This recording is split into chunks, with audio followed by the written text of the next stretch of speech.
أعوذ بالله من الشيطان الرجيم. بسم الله الرحمن الرحيم.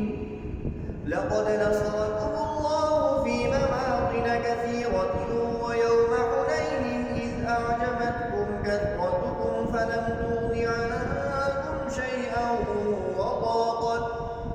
وضاقت عليكم الأرض بما رحبت ثم وليتم مدبرين.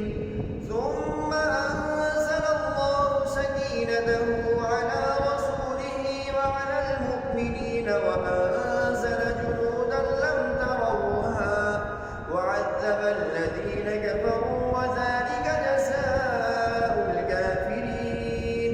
ثم يتوب الله من بعد ذلك على من يشاء والله غفور رحيم. صدق